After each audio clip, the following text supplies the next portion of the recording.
So hello guys, welcome back to my YouTube channel Set Time Bound Goal and this is your Sandeep भाई। और guys आज की video बहुत ही ज्यादा important और खास होने वाली है और ये पार्ट 1 है। पार्ट 2 में हम इससे भी कुछ बेटर डिस्कस करने वाले हैं। आज की वीडियो में हम देखेंगे कि ट्रिपल एमयूटी वर्सेस केएनआईटी वर्सेस बीआईटी, ये तीनों ही यूपी के जाने माने कॉलेजेस हैं, इनमें से किसको लेना चाहिए। ऑलमोस्ट हमने देखा है कि इन तीनों का कट ऑफ लगभग एक जैसा ही जाता है, तो किसको लेना हमारे लिए एक स्मार्ट डिसीजन होगा, ये बात हम यहीं पे डिस्कस करने वाले हैं। और मोस्ट ऑफ द कैंडिडेट्स का डाउट होता है। और गाइस अच्छी बात है कि एक और धमाकेदार वीडियो आने वाली है इसके बाद कि HBTU versus IT versus UIT and YMCA Faridabad में हमें पहली प्रियोरिटी किसको देनी चाहिए, उसके बाद किसको प्रियोरिटी देनी चाहिए, फिर किसको देनी चाहिए। हालांकि एचबीटीयू और आईटी लखनऊ में तो बैटल सीधा सीधा है कि एचबीटीयू जीत रहा है, बट एचबीटीयू क्या यूआईटी का, क्या हम यूआईटी चंडीगढ़ के बजाय एचबीटीयू को क्या प्रेफर करना हमारे लिए बेस्ट होगा, ये चीज हम अगले वीडियो में जानेंगे।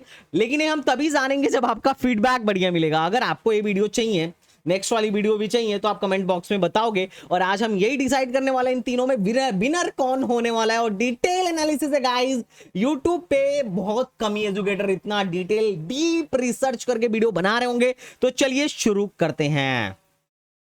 अच्छा, वीडियो में आगे बढ़ने से पहले मैं बताता हूं, ये तीनों कॉलेज जो हैं यूपी के हैं। और ऐसा नहीं है कि सिर्फ यूपी वाले हैं यहाँ एडमिशन लेते हैं, अदर स्टेट वाले इस वीडियो को देख के खुश हो जाना। तुम कहोगे हाँ भैया कट ऑफ में तो अदर स्टेट वालों को ज्यादा फायदा मिल रहा है, बट कोई बात नहीं। चलो गाइस स्टार्ट करते हैं एस्टेब्लिश्ड ईयर से।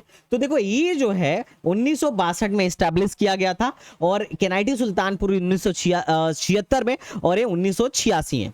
अब जो ट्रिपल एमयूटी, केएनआईटी सुल्तानपुर और बीआईटी झांसी पहले तीनों एकेटीयू से एफिलिएटेड थे, पर बाद में ट्रिपल एमयूटी अलग हो गया और इसने बना ली खुद को यूनिवर्सिटी। अब यह ट्रिपल एम खुद एक यूनिवर्सिटी है, बाकी केएनआईटी और बीआईटी ये क्या है, एक कॉलेजेस हैं जो एकेटीयू से एफिलिएटेड है, जिसमें से ट्रिपल एम सबसे पुराना है। अगर मैं फीस की बात करूं तो इसका 1,15,000 पर ईयर है। हॉस्टल फीस 26,700 रुपए पड़ता है। और केएनआईटी सुल्तानपुर की जो फीस है वो लगभग 74,000 के आसपास पड़ता है।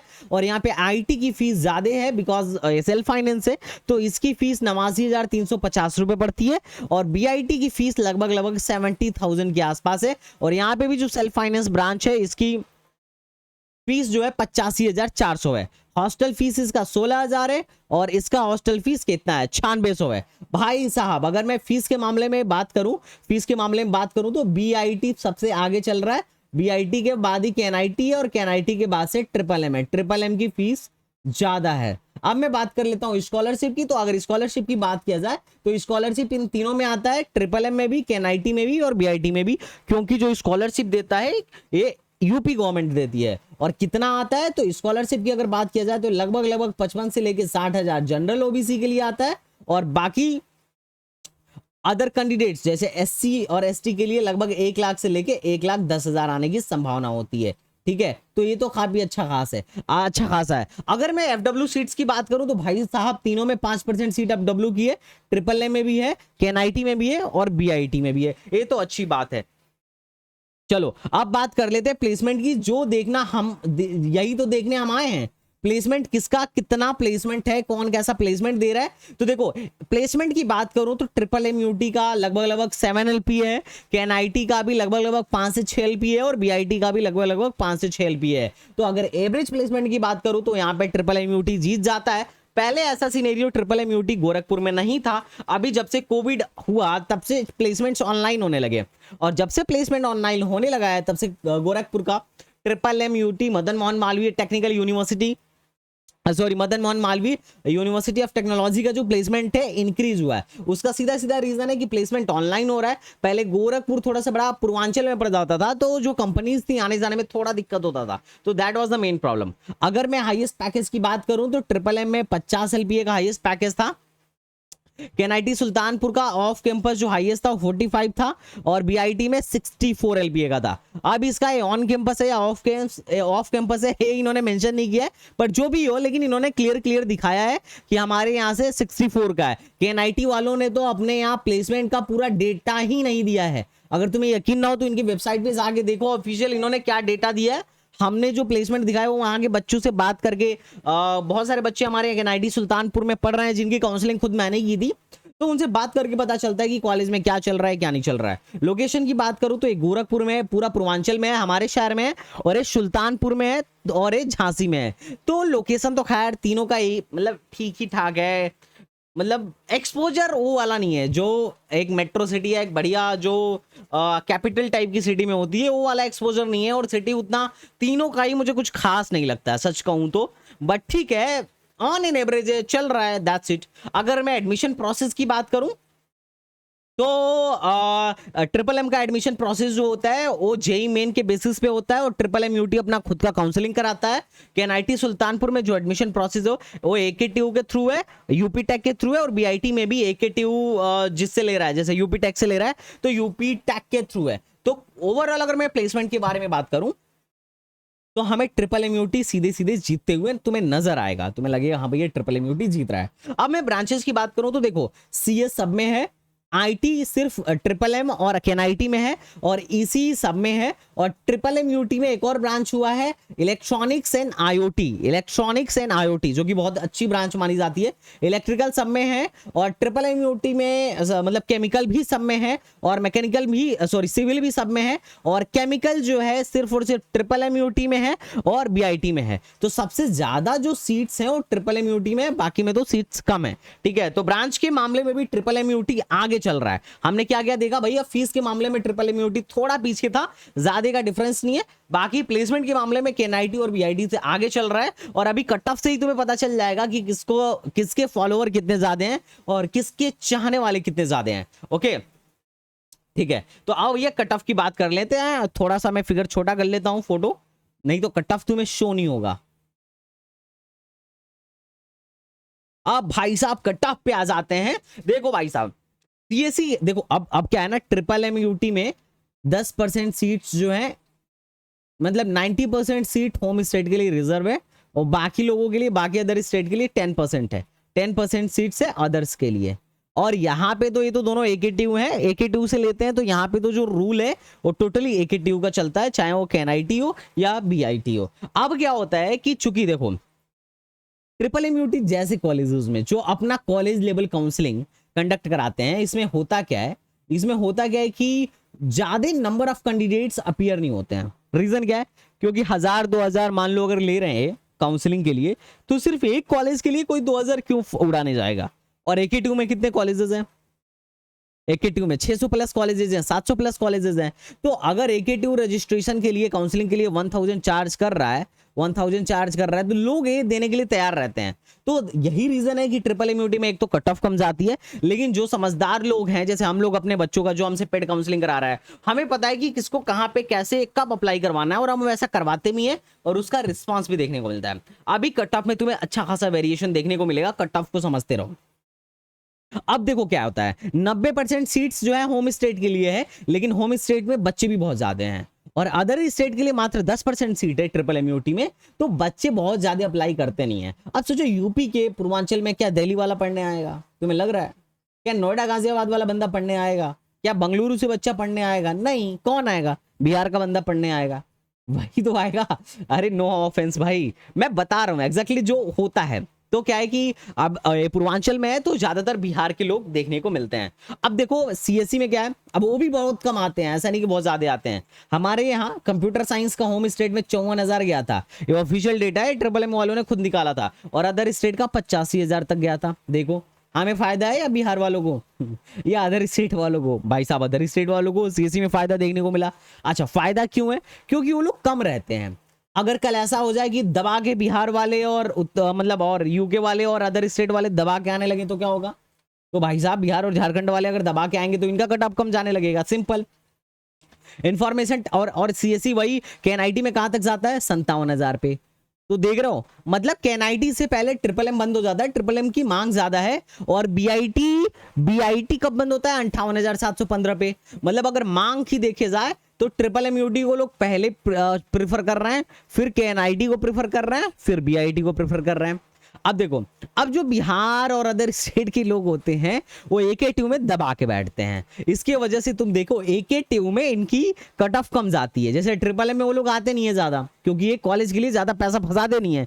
अदर स्टेट वाले भी बहुत चालाक हैं, लेकिन इसमें क्या है AKTU में नंबर ऑफ कॉलेजेस ज्यादा हैं, तो ये लोग ज्यादा आते हैं। तो इसकी वजह से देखो इनकी कट ऑफ देखो 50,000 अदर स्टेट के लिए, 53,000 अदर स्टेट के लिए। बात समझ में आए तुम्हें? अच्छा, इंफॉर्मेशन टेक्नोलॉजी 62,000 पे ट्रिपल में जाके बंद हुआ था, और अदर स्टेट का 97 पे बंद हुआ था। तो अदर स्टेट वालों को कहां ज्यादा फायदा मिल रहा है? AKTU में ज्यादा फायदा मिल रहा है या किसी कॉलेज लेवल काउंसलिंग में? भैया कॉलेज लेवल काउंसलिंग में, क्योंकि ज्यादा लोग वहां रहते नहीं है। जैसे HBTU में फायदा हो जा रहा है, ट्रिपल में फायदा हो जा रहा है। अच्छा, इसका 62 पे बंद हुआ है, और KNIT सुल्तानपुर का कहां पर बंद हुआ है? 64 पर बंद हुआ है। और यहाँ पे देखो अदर स्टेट को ज्यादा फायदा हो रहा है? नहीं, इनका नुकसान हो रहा है। और BIT का 66 पे बंद हुआ है, और अदर स्टेट का 59 पे बंद हो रहा है। तो सिर्फ और सिर्फ ट्रिपल है जिसमें इनको फायदा नजर आ रहा है। इसी की बात करें तो 75,000 पे जाके बंद हुआ था होम स्टेट का, और 1.5 लाख तक गया था। देखो चाचा, अदर स्टेट वाले सीधे 1.5 लाख तक, समझ रहे हो ना? हाँ। और KNIT में देखो, KNIT में 84,000 पे बंद हुआ था इसी, और अदर स्टेट में 76,000 तक, ठीक है। और उसके बाद से 83,000 तक BIT में, और 72,000 तक अदर स्टेट। तो अदर स्टेट को AKTU में थोड़ा नुकसान हो रहा है। अदर और जो कॉलेज लेवल काउंसलिंग है, जैसे ट्रिपल हो गया, HBTU हुआ, इसमें क्या हो रहा है कि ज्यादा फायदा हो रहा है, ठीक है। अब यहां से तुमको देखने को मिलेगा, यहां से तुम्हें देखने को मिलेगा, देखो CS IT और EC तक ट्रिपल में बड़ा मारामारी रहता है, एक कंटिन्यूअस ग्राफ चलता है। उसके बाद इलेक्ट्रिकल, मैकेनिकल, सिविल, केमिकल में कहीं तक भी जा सकता है। जैसे देखो होम स्टेट में कहां तक गया है? 5 लाख तक गया है, 5 लाख। और KNIT 1 लाख पे बंद हो गया है। रीजन क्या है? क्योंकि KNIT में बच्चों की कमी नहीं है, ट्रिपल में कैंडिडेट्स कम बढ़ते हैं, और जो भरते भी हैं वही सोच के भरते हैं कि CS IT और इसी लेना है, नहीं मिला तो AKTU में देखना है। ये पूरा माइंडसेट में बता रहा हूं, मैं अपने अनुभव के आधार पे बता रहा हूं तुमको। और BIT में कहां तक गया है? 1,13,000 तक। मैकेनिकल इंजीनियरिंग 3,37,000 तक गया है, और KNIT में 1,43,000 तक। कोई मैच है? अब तक CS IT EC में ट्रिपल में आगे चल रहा था, अब कोई मैच है? नहीं मैच है। और BIT की बात करूं तो 1,40,000 तक। तो ये तुम्हें समझना होगा, यही दांव पेच तो है, यही तो काउंसलिंग का दांव पेच है, और क्या है कि नहीं? मतलब जिस बच्चे को कहीं कुछ नहीं मिल रहा था, हमने ट्रिपल MUT भरवा दिया, मान लो 4 लाख रैंक के इलेक्ट्रिकल मिल गया। अब वो हमें क्या समझेगा कि यार संदीप भैया ये तो चमत्कार हो गया। भाई चमत्कार नहीं है, अटेंडम डेटा होता है, ऐसा होता है कि हो जाए। जब भी कॉलेज लेवल काउंसलिंग करवाते हैं अपन लोग, तो यहाँ पे चांस होता है कि कुछ भी हो सकता है। सिविल इंजीनियरिंग 6,53,000 तक गया था, ये ऑफिशियल डेटा से देख लेना, ठीक है। और KNIT सुल्तानपुर 1,65,000, BIT 1,76,000, और केमिकल इंजीनियरिंग 1,56,000। देखो डेटा है भाई, किसी का एक टोटली डिपेंड करता है चॉइस फिलिंग पर, और कॉलेज लेवल काउंसलिंग में चीजें थोड़ी अटरंडम होती हैं। और BIT में केमिकल 1,89,000 तक हुआ है। तो ये एक कट ऑफ का एक एनालिसिस है, जिससे तुम्हें पता चल जाएगा। कट ऑफ देख के अगर बात करें कि भैया लोगों की चॉइस क्या है, तो तुम्हें साफ साफ दिख रहा होगा कि पहले ट्रिपल M है, फिर KNIT है, फिर BIT है। हालांकि मैं तो BIT को ज्यादा ऊपर रखता हूं एज कंपेयर टू KNIT, ठीक है। अब बात करते हैं कि लास्ट किस रैंक तक एडमिशन हुआ था। अब इसमें पूरा हम दिखा रहे हैं, मतलब पूरा हम कोशिश करेंगे जहां तक हमें डेटा मिल पाया है, internal sliding, spot round, additional round, जो भी होता है हम उन सबको मिला के दिखाने की कोशिश करेंगे। बाकी अगर कोई गलती रह जाए तो उसके लिए पहले हम क्षमा चाहते हैं। Triple MUT chemical engineering general का लास्ट एडमिशन 6,53,000 तक हुआ था। EWS का 1,24,000 तक, OBC का 1,63,000 तक, SC का 4,35,000 तक ये एडमिशन देखने को मिला था लास्ट ईयर, जो लास्ट एडमिशन किसी बच्चे का हुआ था। और लास्ट कहां तक हुआ था? जनरली सिविल और केमिकल में हुआ था। अब KNIT सुल्तानपुर का बात करता हूं, स्पॉट राउंड 1 का डेटा है, ठीक है। ये जो लास्ट जनरल का एडमिशन हुआ था 8,74,000 पे हुआ था। और स्पेस, अच्छा तुम सोचो कि 8 लाख तक कैसे जा सकता है? मैं तुम्हें तरीका बताता हूं। स्पेशल राउंड है, मतलब ये स्पोर्ट राउंड या स्पेशल कह लो, स्पेशल राउंड है।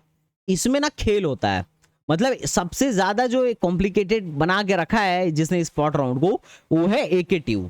अब इसमें कॉम्प्लिकेटेड क्या है, तुम्हारे मन में ही आ रहा होगा। देखो इसमें कॉम्प्लिकेटेड ये है कि मान लो इसने राउंड 1 से लेके राउंड 4 तक, राउंड 1 से लेके राउंड 4 तक एडमिशन लिया, समझना ध्यान से, या राउंड 3 तक, और उसके बाद एक राउंड 5 इसने करा दिया कि भैया ये इंटरनल स्लाइडिंग होगी। मान लो तुम्हें राउंड 1 से लेके राउंड 5 तक कोई कॉलेज मिल गया, तो अभी तुमको राउंड 6 और राउंड, इसके 2 राउंड होते हैं, राउंड 6 और राउंड 7 ए होता है स्पेशल। अभी तुमको स्पेशल में नहीं बैठने देगा, बोलेगा ना स्पेशल में वही बैठेगा जिसको कोई सीट नहीं बचा है। अब जितने बच्चे होते हैं, अब ऑलमोस्ट जितने बच्चे होते हैं, अब उनके अंदर होता नहीं है धैर्य नाम की चीज। अब जब धैर्य नाम की चीज नहीं होती तो क्या होता है, ये लोग पहले ही कहीं ना कहीं एडमिशन ले चुके होते हैं एकेटीयू के किसी कॉलेज में। बाद में कौन बचता है, निकट्टू लोग बचते हैं जिनका कहीं एडमिशन नहीं हो रहा होता है, तो उनके पास चांस रहता है कि भैया तुम आईटी में बैठो, मतलब इसमें बैठो किसमें, एकेटीयू में बैठो और अपने अपनी किस्मत आजमाओ, और इन लोग को दबा के ब्रांचेस मिलती हैं। लेकिन इसका एक ड्रॉबैक है। ड्रॉबैक क्या है कि स्पॉट तक सीएसआईटी और ईसी की जनरली सीटें खाली नहीं रहती हैं, क्योंकि वो इंटरनल स्लाइडिंग में फिल हो गई होती हैं। क्योंकि मान लो बच्चों ने अगर एडमिशन कैंसिल कराया तो ऊपर की जो सीटें हैं इंटरनल स्लाइडिंग में बढ़ जाएंगी, भर जाएंगी, और जितना लोअर ब्रांच है सब खाली हो जाता है आधा। तो यही चीज है। आई थिंक तुमको समझ में आ गया होगा कि इन लोग को फायदा कैसे हो जाता है स्पेशल राउंड में। तो यही गुड़ रहस्य है, और यही काउंसलर जानता है और तुम नहीं जानते हो, और इसी बात के तो पैसे लेते हैं लोग। बात समझे। बाकी अगर तुम में से किसी को पेड काउंसलिंग कराना है तो हमारा प्लान ज्वाइन करो। तुम्हारे रैंक पे जो भी बेस्ट कॉलेज मिलना है, जो भी बेस्ट कॉलेज मिल सकता है, दिलाने की गारंटी हमारी है। तो परेशान मत होना, आराम से प्लान ज्वाइन करो, बिल्कुल भी अपने करियर के साथ रिस्क मत लो, जो होगा हम करा देंगे। तो don't worry guys for that, ठीक है। अब देखो ये स्पेशल राउंड का इलेक्ट्रिकल इंजीनियरिंग, ठीक है, 2,94,000 तक गया था ईडब्ल्यूएस में। ओबीसी में सिविल इंजीनियरिंग राउंड 4 की मैं बात कर रहा हूँ, 1,88,000 तक गया था। एससी कैटेगरी में जो एडमिशन हुआ था लास्ट, वो उसमें इलेक्ट्रिकल इंजीनियरिंग के इंटरनल स्लाइडिंग में वो 2,89,000 तक गया था। और एसटी का 5 लाख रैंक तक मैकेनिकल इंजीनियरिंग में हुआ था। तुम्हें एक बात पता होगा, स्पॉट में सारी सीटें जनरल हो जाती हैं, सब लोग general as a general consider किए जाते हैं। और तुम्हें भी पता होगा कि राउंड मतलब ऐसे राउंड 2 के बाद से, ठीक है, सब कैटेगरी खत्म हो जाती है, और राउंड 3 के बाद से कैटेगरी खत्म हो जाती है। ये रूल तुम्हें पता होना चाहिए एकेटीयू का। नहीं अगर पता हो तो रूल बुक तुम पढ़ लेना। हमारा तो एक काम है, तो हमें पता है, और मुझे पता है कि तुम्हें नहीं पता है, इसलिए मैं तुम्हें आइडिया दे रहा हूँ। क्योंकि एकेटीयू वालों ने काउंसलिंग प्रोसेस को बना रखा है बड़ा ही कॉम्प्लिकेटेड, और अगर तुम्हें काउंसलिंग कराने नहीं आता है तो रिस्क मत लेना, घबराना नहीं, मैं करा दूंगा। अब बात करते हैं बीआईटी का। तो बीआईटी में स्पॉट राउंड 1 में 8,83,000 तक एडमिशन हुआ था केमिकल इंजीनियरिंग में, और इलेक्ट्रिकल में ईडब्ल्यूएस की 5,19,000 तक। और एक बात और मैं बता दूं, ईडब्ल्यूएस का कोटा नहीं खत्म होता है, चाहे वो स्पॉट राउंड हो, चाहे वो एडिशनल राउंड हो, चाहे वो इंटरनल स्लाइडिंग हो, चाहे किसी भी राउंड का हो। कैटेगरी में ईडब्ल्यूएस कभी नहीं खत्म होता है। 10% की इनकी सीट स्पॉट तक रिजर्व रहती है। किनका खत्म होता है, किनका कैटेगरी किसकी खत्म की जाती है तीसरे राउंड के बाद, एससी की खत्म करी जाती है, एसटी की खत्म करी जाती है, और ओबीसी की खत्म करी जाती है, लेकिन ईडब्ल्यूएस का नहीं किया जाता है। तो ये रूल रेगुलेशन तुमको जानना होगा। तुम्हें नहीं पता है लेकिन हमें पता है, इसलिए हम तुम्हें बता रहे हैं। अगर कोई गलती हो तो क्षमा करना, ठीक है। बात समझ में आया। तो ये तुम्हारे पास टोटल डेटा है स्पॉट राउंड का कि लास्ट कहां तक इसमें एडमिशन हुआ था। तुमको हो गया अरे भाई साहब कितना लो रैंक वाले बच्चे इस कॉलेज में पढ़ रहे हैं। तो ऐसा होता है। देखो भाई, जिसको काउंसलिंग कराने आता है वो हमेशा बाजी मार के ले जाता है, और जिसे काउंसलिंग नहीं कराने आता है उसके साथ तो दिक्कत होती ही होती है। ये रूल है भाई, ये रूल है। अब बात करते हैं एनआईआरएफ डेटा के अकॉर्डिंग एनआईआरएफ का। तो देखो भाई, एनआईआरएफ कहता है कि ट्रिपल एम का मीडियन पैकेज 4.5 लाख है, और परसेंटेज प्लेसमेंट कितना है, 59.59% ट्रिपल एमयूटी का है। केएनआईटी का एनआईआरएफ है ही नहीं, क्योंकि एनआईआरएफ में पार्टिसिपेट ही नहीं करता है। लेकिन जहां तक मुझे डेटा मिला इसका, मात्र 80 लोग दिखे 350 में से। मैं ज्यादा नहीं कहूंगा और ना ही कम कहूंगा, हो सकता है कि क्योंकि ये डेटा तो ऑफिशियल नहीं है, इट में बी चेंज, ठीक है।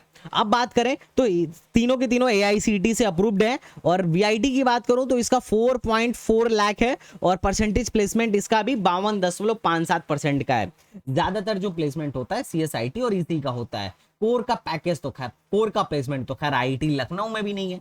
एग्रीडिकेशन की बात करूं तो नैक से ट्रिपल एमयूटी नैक से एग्रीडिकेटेड है, और एनबीए इसने सबसे ज्यादा ले रखा। एनबीए का एग्रीडिकेशन जो मिला हुआ है, सीएससी को मिला हुआ है, सिविल को मिला हुआ है, इलेक्ट्रिकल को मिला हुआ है, मैकेनिकल को मिला हुआ है।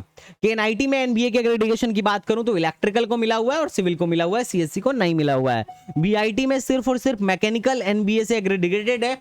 हो सकता है कि दूसरे ब्रांच एग्रीगेटेड हो, लेकिन मुझे कोई डेटा नहीं मिला क्योंकि इन्होंने क्लियर डेटा दिया ही नहीं है। अब बात करते हैं ऑटोनोमस स्टेटस का। ऑटोनोमस मतलब टोटली खुद का खुद गवर्न कर रहे हो, लाइक कि मतलब इसकी इन्हीं के टीचर पढ़ा भी रहे हैं, इन्हीं के टीचर कॉपी भी बना रहे हैं, मतलब पेपर भी बना रहे हैं, और इन्हीं के टीचर पेपर भी चेक कर रहे हैं। इस टाइप का मतलब ऑटोनोमस, जिसमें हमें ज्यादा फायदा होता है। तो ट्रिपल एमयूटी भी ऑटोनोमस है क्योंकि ये तो खुद ही यूनिवर्सिटी है। केएनआईटी को भी ऑटोनोमस स्टेटस मिला हुआ है और बीआईटी को भी ऑटोनोमस स्टेटस मिला हुआ है। तो ये अच्छी बात है, क्योंकि दूसरे जगहों पर जहां एकेटीयू कॉपी बनाती है और एकेटीयू कॉपी चेक करती है, वहां दिक्कत हो जाता है। अब दिक्कत कैसे हो जाता है, जैसे मान लो एकेटीयू ने, जैसे बोर्ड ने, जैसे तुम ऐसे समझो, तुम कक्षा 10वीं में पढ़ रहे हो, तुम्हारे टीचर ने तुम्हारा सिलेबस कंप्लीट नहीं कराया, या हो सकता है थोड़ा बहुत छूट गया। अब बोर्ड वालों ने कॉपी, अब जब बोर्ड वाले पेपर बना के भेजेंगे तो क्या वो तुम्हारे सिर्फ तुम्हारे स्कूल के हिसाब से पेपर बना के भेजेंगे क्या, कि इनका 10वां चैप्टर नहीं हुआ है, चलो 1 से 9 तक ही बनाए? ऐसा होता है क्या? नहीं ना। लेकिन जब ऑटोनोमस बॉडी होती है तो तुम्हारा टीचर जो पढ़ा रहा है वही पेपर बनाएगा। तो मान लो इसने 2 चैप्टर नहीं पढ़ाया है, 1 से लेके 8 तक पढ़ाया है, अगर एक पेपर में 9वां 10वां डालेगा तो बच्चे इसके ऑफिस के सामने नहीं मिल जाएंगे पेपर खत्म होने के बाद, है कि नहीं? हमारे जैसे बच्चे हुए तो पक्का मिल जाएंगे कि अरे मास्टर ये क्या है, ठीक है।